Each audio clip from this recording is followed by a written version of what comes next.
Très heureux de vous retrouver ici au Québec, semaine spéciale, l'invité de TV5 Monde pour célébrer 50 années d'amitié entre la France et le Québec à l'occasion du 50e anniversaire de l'installation de la délégation générale du Québec à Paris. Daniel Gélina est un de ceux qui créent des ponts entre le Québec et la France à travers les artistes, puisque vous êtes notamment le directeur général du festival d'été ici à Québec. Alors vous allez peut-être nous annoncer des scoops, c'est-à-dire qui va se produire dans ce festival d'été, mais surtout, vous êtes l'un de ceux qui pensaient que la culture, et notamment les artistes francophones, font se rapprocher la France et le Québec.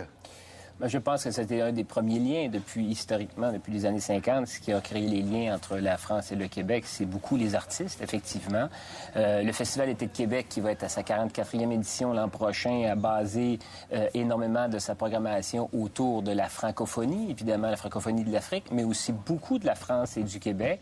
Alors, il est passé par Québec, tous les grands artistes, par la ville de Québec, par le Festival d'été, beaucoup de grands artistes de la France. On voit des images en même temps, mais ces artistes-là se rencontrent, se ressourcent d'une certaine façon en venant ici au Québec. Tout à fait. Quand il y a des rassemblements, quand il y a des spectacles avec plusieurs artistes, il y a Renaud qui a été découvert ici au Festival d'été de Québec, il y a Zebda qui a été découvert ici au Festival d'été de Québec, et comme plusieurs autres. Alors effectivement, et on a fait dans le cadre des festivités de 2008 aussi un grand rassemblement, une grande émission de variété autour d'artistes du Québec et de la France, dont Patrick Bruel, Diane Dufresne. Donc tous ces artistes-là se sont réunis pour avoir une diffusion auprès de 4 millions de téléspectateurs français en 2008, qui a permis pour la première fois, je le dis, de faire une grande émission de variété tournée ici au Québec, animée par Daniela Lombroso, qui a été présentée en France. Alors, il y a ici une grande discussion sur savoir si Elton John va ou pas confirmer sa venue au Festival d'été. Vous n'avez pas encore confirmé sa venue. Est-ce que vous pouvez nous la confirmer à présent ? Écoutez, je vous confirme déjà qu'Elton John n'est pas un Français. Oui. il est britannique, mais effectivement, il sera au Festival d'été de Québec. Je peux vous le confirmer maintenant qu'il sera là le 9 juillet sur la scène belle des Plaines d'Abraham. Oui, mais alors donc pas francophone alors. Mais il a déjà chanté en français. Vous allez l'obliger à chanter en français, Elton John, ici? Mais je pense qu'il va le décider tout seul. Comme a fait Paul McCartney en 2008. Il a chanté, il a parlé en français. Ouais. Les images de Paul McCartney, évidemment, ce sont des moments extraordinaires. Je voudrais quand même qu'on parle du 400e anniversaire de Québec, dont vous avez été le directeur qui a dirigé donc artistiquement ces événements. Vous avez le sentiment, on va revoir des images, ce feu d'artifice, cette grande fête comme ça, que ça a été le moment où il y a eu un avant, un après, c'est-à-dire que les relations entre le Québec et la France, à ce moment-là, ont connu un tournant. Oui, absolument. En fait, on a eu un nouvel élan, je dirais, parce que sur le plan politique et culturel, il y a eu énormément de choses qui se sont faites. Il y a évidemment toute la Poitou-Charentes, cette région-là qui a été très impliquée autour des festivités du 400e. Donc, on a resensibilisé évidemment les Français sur le Québec, ses artistes. Il y a eu la Grande Traversée, il y a eu 60... Un feu d'artifice! 60 plaisanciers, donc, qui sont partis de La Rochelle, qui sont venus à Québec et qui sont retournés ensuite. Et évidemment, il y a eu ce spectacle-là qu'on a produit, qui a aussi sensibilisé, qui a resensibilisé un peu sur cette relation entre les Français et le Québec. Oui, c'est symboliquement, la culture est le point de départ de tout. C'est-à-dire que au Québec, on a l'impression que tout est culturel. Non, heureusement que tout n'est pas culturel, évidemment, et qu'il y a aussi de l'économique, mais il reste qu'effectivement, le lien se fait beaucoup via les artistes, via les spectacles que nous faisons ici au Festival d'été, comme se fait les Francophonies de Montréal.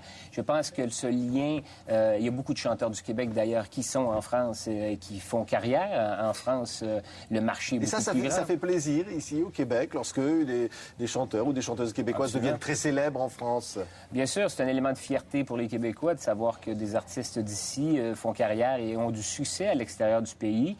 Et en même temps, quand ils reviennent, ils sont aussi acclamés. On va peut-être voir, je ne sais pas si on a des images tout à l'heure de Céline Dion qui s'est produite évidemment ici. Ça fait partie de la fierté de se dire, voilà, une artiste qui devient une star mondiale finalement. Oui. Ah ben évidemment, Céline Dion, pour tous les Québécois, c'est un phénomène. C'est plus qu'une réussite. C'est un phénomène extraordinaire, une réussite mondiale, une artiste qui, évidemment, est une des artistes qui a vendu le plus d'albums dans le monde. C'est une très, très grande fierté pour les Québécois. Voilà, évidemment. Là on voyait Paul McCartney, pas tout à fait Céline Dion, mais c'est un peu évidemment dans le même style. Mais vous, Daniel Gélina, comment on en vient à ça? Comment on en vient à être ce que vous êtes aujourd'hui? C'est d'abord la passion? Oui, c'est le travail, en fait. La culture, pour moi, ça a été une déviation à un certain moment donné, et c'est devenu une carrière. Et tout ça part de liens que j'ai beaucoup avec la France, parce que moi, j'ai habité l'Algérie lorsque j'étais petit garçon. Donc, donc avec des coopérants français. Donc, j'ai beaucoup d'amis en France, à Cognac, à Paris. Donc, j'ai eu une entreprise avec des gens de Paris aussi. Donc, pour moi, la France, c'est un territoire qui est une extension de ce que je fais déjà ici au Québec. Oui. Vous avez été désignée personnalité la plus importante de l'année par tous les Québécois. Ça veut dire que là, c'est une reconnaissance qui touche quelque part, non? Je m'y attendais pas. Il faut bien dire que je suis arrivé dans l'aventure du 400e anniversaire de Québec très tardivement, au moment où ça allait pas très bien. Et ça a bien marché, que voulez-vous. Ça a été une belle réussite. C'était un élément de fierté. Ça a été un élément de relance de la Ville de Québec, du rayonnement de cette ville-là partout au Québec et même dans le monde. Alors, ils ont décidé que j'étais la personnalité de l'année en 2008. J'étais très, très heureux, très flatté, évidemment. Mais c'est pas ça que je recherchais dès le départ. Oui. Lorsqu'il y a des élections fédérales, comme c'est le cas en ce moment, on parle toujours, évidemment, de l'autonomie culturelle de la ville, de la volonté du Québec d'avoir une possibilité d'action culturelle et notamment pour le Canada, de donner les fonds nécessaires à cette réalité. Apparemment, les choses sont en train d'aller dans ce sens-là. Ça vous fait plaisir? Ce qui nous fait plaisir, c'est que le Québec a toujours eu sa capacité de s'autodéterminer à sa façon. Je pense que le contingent culturel ou les artistes du Québec rayonnent de façon plus importante, à mon avis, sur le marché international que peut-être tout le contingent canadien. C'est une des facettes et une des caractéristiques de ce pays qu'est le Canada. Le Québec est comme autonome à l'intérieur d'une entité. Oui, comme autonome, mais pas quand même totalement autonome. Pas totalement. Oui. Alors, il y a un concours à l'occasion du 50e anniversaire de la délégation du Québec à Paris avec, moi, mes chansons, évidemment, en faisant référence à la chanson de Félix Leclerc, moi, mes souliers ont beaucoup voyagé, mais les chansons aussi ont beaucoup voyagé. Il faudra choisir sa chanson préférée. On va gagner ainsi un voyage pour venir ici, dans ce merveilleux pays. Vous avez fait votre choix, votre chanson québécoise préférée, Daniel Gélina? Et je surprendrai peut-être personne en choisissant Quand les hommes vivront d'amour de Raymond Lévesque, qui est un très, très, très grand classique, presque un hymne, je dirais, un hymne universel, parce qu'on parle de la guerre, et Quand les hommes vivront d'amour, ça le dit. C'est une très, très, très belle chanson qui est connue de tous au Québec. Oui, c'est le signe, finalement, de cette culture québécoise, qui est une culture d'ouverture, de partage, évidemment de la paix qui est souhaitée. Oui, mais chanté par quelqu'un du Québec dans un environnement où on a connu très peu de guerre.